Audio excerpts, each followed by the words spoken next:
kitabı yazan böyüklər, onu reklam edən, tərifləyən yetkin tənqidçidir. Onu satan yetkin adamlardır. Onu alanlar yetkin böyük valideynlərdir. Bəs uşaq buradadır. Uşaq pasiv iştirakçıdır, heç iştirak eləmir.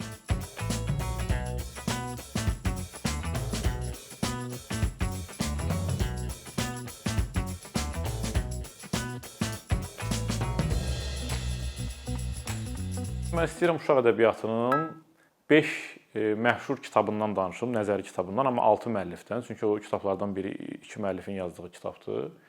Birinci kitab 1976-cı ildə Bruno Bettelheimin yazdığı kitabdır. Kitabın adı belədir: Sehrin istifadə yeri, nağılların mənası və təyinatı. Belə təxminən tərcümə eləmək olar. Bu kitab nədən bəhs edir? Bu kitab yazılana qədər, Bruno Bettelheimin bu kitabı yazılana qədər geniş yayılmış fikir belə idi ki, bir uşaq nağıllarında bu küpəgirən qarılar, cadugərlər, əjdahalar, divlər, nə bilim, o birisinin başına müsibət gətirən qardaşlar, bacılar və s. uşaqların psixologiyasına ziyandır. Biz bunları o mətnlərdən, nağıllardan təmizləməliyik, sterilləşdirməliyik o nağılları ki, uşaqlar belə deyək ki, bu əndrabadi məsələlərdən kənarlaşsınlar, uzaqda qalsınlar.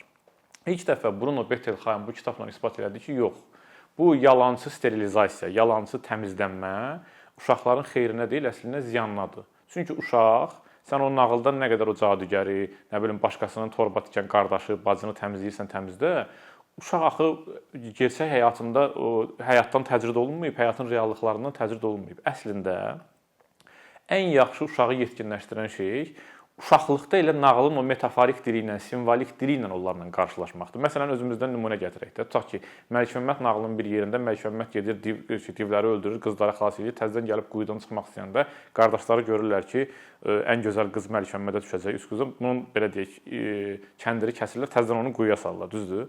İndi məntiqlə nə etməliyik? Biz bu nağıldan silməliyik ki, bunu yox da qardaş-qardaşa belə eləməz. Güya onu bir yalançı bir sterilizasiyanı təmizləməliyik. Yox, Bettelheim deyir ki, qətiyyən yox. Əslində onun daha terapevtik əhəmiyyəti var. O uşaqlıqdan, uşaq həmin o nağıllar vasitəsilə çətin vəziyyətləri öyrənir. Onları simvolik dillə öyrənir. Nəinki belə böyük, belə qanlı qadalı şeylərdən. O metaforik dil onu bir terapevtik əhəmiyyəti olur ki, o katarsis keçirdir. Uşaqlıqdan çətinliyə hazırlaşır. Yəni bu gün məşhur olan o biblioterapiya dediyimiz məsələlər yoxdur. Kitabla insanı belə sakitləşdirmək. Onların hamısı əslində Bettelheimin kitabından sonra başlayıb bu gün də tədrisdə istifadə olunur. İkinci kitab Jacqueline Rose'un kitabıdır. Adı belədir deməli: Peter Pan məsələsi və ya uşaq ədəbiyyatının qeyri-mümkünlüyü. Jacqueline Rose çox qəribə, radikal suallarla məsələyə daxil oldu. Deməli 84-cü ildə yazıb bu kitabı. O dedi ki, biz gəlin diqqətlə bir baxaq, görək. Doğrudanmı ümumiyyətlə bütün uşaq ədəbiyyatı dediyimiz kitabların hamısı uşaqlar üçün yazılıb? Orada uşaqların real həyatı var. Yox. Dedi ki, qətiyyən yox. Bir çox kitablar var ki, bu kitablar əslində böyüklərin öz saf, əl dəyməmiş uşaqlıq nostalgiyalarını sadəcə uşaq sujetinin içərisinə daxil eləmək vasitəsidir. Orada uşaqların real dünyası yoxdur. Və Jacqueline Rose dedi ki, bax, gəlin fikir verək. Kitabı yazan böyüklər, böyük bir müəllifdir, yetkin bir insandır. Onu reklam edən, tərifləyən yetkin tənqidçidir. Onu satan yetkin adamlardır. Onu alanlar yetkin böyük valideynlərdir. Bəs uşaq bu harda? Uşaq buradadır. Uşaq pasiv iştirakçıdır, heç iştirak eləmir. Biz özümüzün həyatını onlara diktə edirik və əslində öz arzularımızı orada dəyişmiş formada təqdim edirik. Bizə lazımdır həqiqi təmiz uşaq ədəbiyyatı ki, o uşaq ədəbiyyatı, real həyat olsun. Məsələn, ona görə kitabın adı Peter Pan məsələsidir. Peter Pan məşhur əslində uşaq ədəbiyyatı nümunəsi sayılır. İlk dəfə Jacqueline Rose dedi ki, bu uşaq ədəbiyyatı deyil. Peter Pan heç vaxt böyümək istəməyən bir uşağın macəralarından bəhs edirdi. O dedi ki, yox, bu romanı yazan deməli müəllif əslində Viktoriya dövrünün itirilmiş məsumluğunu o romana görə uşaqların dünyasına köçürülüb öz arzularını əslində belə deyək, o da təmin edir. Ona görə gəlin biz belə suallar verək dedi. Bu oxuduğumuz mətndə uşaq həqiqətən uşaq kimi davranır, yoxsa böyüklərin dünyasının dəyişdirilmiş formasıdır? Həqiqətən o dünyadakı təsvir olunanlar uşağın dünyasıdır? Yəni belə deyək də, sadələşdirsək dedi ki, ey müəlliflər, keçin uşaqların tərəfindən baxın, bəs öz tərəfinizdən baxdınız. Yəni tənqidi düşüncə bu gün tədrisdə də istifadə olunur ki, uşaqlara artıq mətnlər oxuduranda Jacqueline Rousseau metodundan istifadə olunur ki, burada baxsan gör, bu gerçəkdənmi sənin kimi öz həmyaşıdının həyatıdır, yoxsa burada sən daha çox başqa bir böyük adamın sanki bazılaşmış versiyasını görürsən. Üçüncü kitab 1992-ci ildə Nodelmanın yazdığı kitabdır. Uşaq ədəbiyyatşünaslığında uşaq ədəbiyyatının ən böyük avtoritetlərindən biri sayılır bu gün də. Uşaq ədəbiyyatının həzləri adlı bir kitab yazdı 92-ci ildə və bu kitabda Jacqueline Rousseau'dan da daha radikal tənqidi bir mövqe ortaya qoydu. Götürdü Edward Saidin məşhur Orientalizm kitabını uşaq ədəbiyyatına tətbiq elədi. Çox radikal belə bir addım idi bu. İndi biz xatırlayaq da belə sürətlə ki, Edward Saidin Orientalizm kitabı nədən bəhs edirdi? Edward Said deyirdi ki, Orientalizm kitabının əslində alt başlığı da təxminən belədir də ki, Qərb Şərqi necə görür? Yəni Edward Said təxminən bu kitabında deyir ki, Qərb dünyası Şərq dünyasını əsərlərdə, rəsm əsərlərində, bədii əsərlərdə, səyahətnamələrdə və s. özünün istədiyi formada görür ki, sonra onu müstəmləkə altına sala bilsin. Yəni necə görür? Şərqi həmişə deyir ki, Şərq mistikdir, təbiidir, irrasionaldır, məntiqsizdir, amma Qərb rasionaldır, məntiqlidir. Deməli, rasional, məntiqli olan bu irrasional olanı öz himayəsi altına almalıdır, nəzarət etməlidir. Yəni müstəmləkəçiliyə bir rəvaz verən yolları döşüyür da belə deyək. Onu ilk dəfə belə deyək, o mexanizmi çözən Edward Saidin uşaq ədəbiyyatına götürdü, bunu tətbiq elədi Nodelman və dedi ki, çox qəribədir ki, uşaq ədəbiyyatının müəllifləri də, uşaq ədəbiyyatı yazanlar da, elə yetkinlər də uşaqların dünyasına elə baxırlar.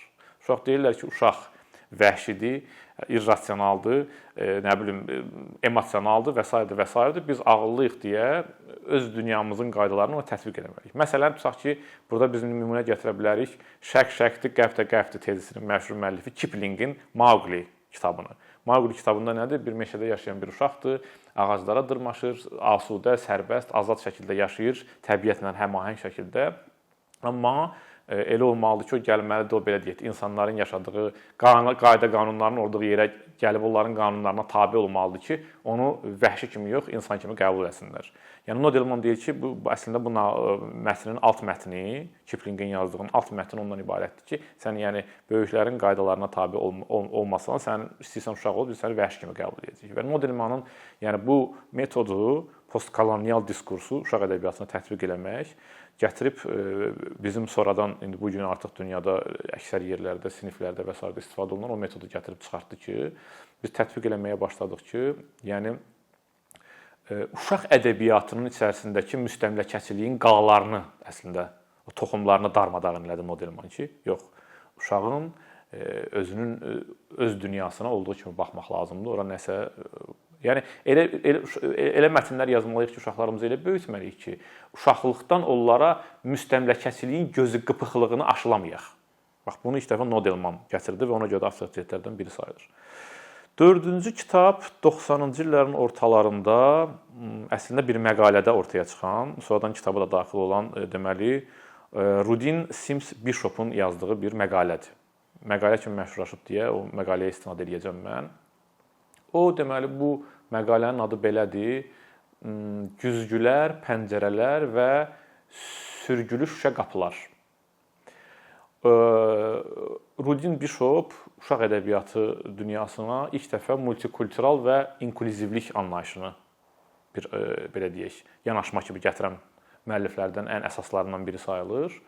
O bu məqalədə yazdı ki, bir uşaq ədəbiyyatı nümunəsini oxuyanda uşaq əvvəlcə orada bir güzgü görməlidir kitabda. Onun güzgü mərhələsi olmalıdır sanki. Bu güzgü nədir? Baxıb görməlidir ki, orada özünə oxşayan bir uşaq var. O uşaq oradakı dil onun öz ana dilidir. Onun ailəsinə bənzər bir ailə quruluşu var orada. Yaşadığı cəmiyyətə bənzər bir quruluşu var. Bu güzgüdür. Deməlidir ki, bu eynidir. Sonra deyir, mətnin müəyyən hissəsindən sonra bu güzgü çevrilib olmalıdır pəncərə. O pəncərədə görməlidir ki, onun kimi olmayanlar da var çöldə. Başqa bir ailə quruluşunda, başqa bir xüsusiyyətdə böyümüş, başqa mental kodların daşıyıcısı olan kimlərsə də var. Yəni özgəsini də tanımalıdır. Sonra həmin o pəncərə olmalıdır, çevrilməlidir mətnin müəyyən hissəsindən sonra sürgülü şüşə bir qapıya. Uşaq o qapını açıb, keçib o tərəfdə özü kimi olmayanlarla dostlaşmalıdır, empatiya qurmalıdır, onları tanımalıdır və beləliklə birgə yaşayışın belə bir necə deyirlər, gözəl modeli alınmalıdır. Bax bu metodu Bishop'un bu belə deyək yazdığı şey inklüzivlik anlayışıdır. Məsələn, buna ən yaxşı nümunə yəqin ki, biz Rachel Palacios-un bir Möcüzə adlı uşaq ədəbiyyatı romanı var, kitabı var. Orada Avqust adında belə anadan gəlmə üzündə genetik xəstəliyi olan bir uşaq var. Onun belə deyək ki, həyata necə adaptasiya olunmağından bəhs olunur, qısaca desək. Və orada məsələn nədir? Yəni əgər bir uşaq götürüb açsa bu kitabı, görəcək ki, üzündə genetik qüsur olan, fiziki qüsur olan bir dənə, deməli Avqust adında uşaq var. Özü fiziki qüsurlu olan uşaq baxacaq ki, özü kimi bir adam var. Sağlam uşaq baxacaq ki, özgəsi kimi bir şey, pəncərədən baxacaq. Və nəhayət, yəni bu metodlar vasitəsilə onlar fiziki qüsuru olan, başqa etnik qrupdan olan, başqa coğrafiyalarda yaşamış, ayrı mentalitetlə yaşamış, yəni inklüzivlik anlayışı və multikulturalizm anlayışı Bishop'un bu belə deyək ki, nəzəriyyəsi ilə bizim artıq həyatımıza tətbiq olunur və bu gün belə deyək, yaxşı müəllimlər siniflərdə bu metoddan istifadə edirlər. Sonuncusu, beşincisi, iki müəllifin birlikdə yazdığı, 2001-ci ildə yazdığı, bu gün bizim müasir həyatımızda vizual və rəqəmsal dünyada istifadə etdiyimiz bir anlayışla bağlıdır. O, Maria Nikolayeva və Carol Scott'un yazdığı 2001-ci ildə şəkilli kitablardan necə davranmalı, şəkilli kitablar necə işləyir, təxminən adını belə tərcümə edə bilərik, adlı bir kitabdır. Onlar dedilər ki, Maria və Carol xanım, əvvəllər şəkilli kitablarda şəkillər ancaq mətnin əlavəsi, mətnin yedəyində gedən bir şeydir. Yəni, mətndə ağac yazıbsa, sən də burada ağacı görürsən. Mətn nəyə deyirsə, şəkil də onun elə oradakı təsviri qarşılığıdır. O dedi ki, yox, belə olmaya da bilər. Şəkillər mətnlə əslində bəzi yerlərdə əks bir təsviri bir şey göstərib, uşağın ironiya gücünü, uşağın mühakimə qabiliyyətini aktivləşdirən bir şeyə çevrilə bilərlər. Yəni, məsələn, uşaq deyə bilər ki, mətnin tutaq ki, bir mətndir. Uşaq o mətndə oxuyur ki, mətnin qəhrəmanı, uşaq personajı deyir ki, mən həmin gün əslində çox sözə baxan idim, dəcəllik eləmirdim. Mətn bunu deyir. Amma şəkildə ola bilər ki, arxada bir sınıq güldan görünür ki, əslində darmadağın eləyib də, belə, sadəcə belə qorxusundan belə deyir. Yəni, mətnlə şəkil arasındakı bu bəzən ziddiyyət, opozisiya, konflikt, uşağın düzxətli, bərabər sürətli, xronoloji, bir cürləşmiş düşünməkdən xilas edən bir şeydir. O fikirləşir ki, bunun arasında nəsə bir ironik konflikt var, kontrast var. Buna da ən yaxşı nümunə kimi biz göstərə bilərik. Deməli, Klassenin bir kitabı var. Deməli, Bu mənim papağım deyil adlı balaca bir uşaq nağılıdır. Orada deməli balaca balıq gəlir, böyük balığın başındakı bir dənə göy papaq var, onu oğurlayıb götürüb çıxıb gedir. Mətndə biz oxuyuruq ki, fikirləşir ki, o böyük balıq yatmışdı, onu xəbər olmayacaqdı, mən papağı götürəcəm. Amma şəkildə təsvir olunur ki, böyük balıq əslində gözləri açıqdır, bunu görüb, qayıdır öz papağını götürür və beləliklə mesaj həm də çatdırılmış olur ki, yəni başqasının əşyasını götürmək olmaz. Eyni zamanda diqqətlə baxmaq lazımdır. Hər şey sözdə deyil, verbal, şifahi sözdə deyildiyi kimi, yaxud yazıda deyildiyi kimi olmaya da bilər, təsvir də danışır. Yəni bugünkü bu rəqəmsal belə nə deyirik biz ona? Biz ona deyirik vizual savadlılıq bu gün istifadə olunur da həyatımızda çox. Çünki həyatımıza planşetlər daxil olub, hamı təxminən artıq elektron vasitələrlə istifadə edir, dərslərimizə, siniflərimizə də daxil olub. Burada uşağın vizual savadlılığına gedən yolun ən vacib belə deyək mərhələlərindən biri sayılır. Mühakimə qabiliyyəti və zövqünü formalaşdırmaq üçün vacib hesab olunur bu deməli nəzəriyyə və kitab. Bu mənim yəni demək istədiyim 5 əsas nəzəriyyədir.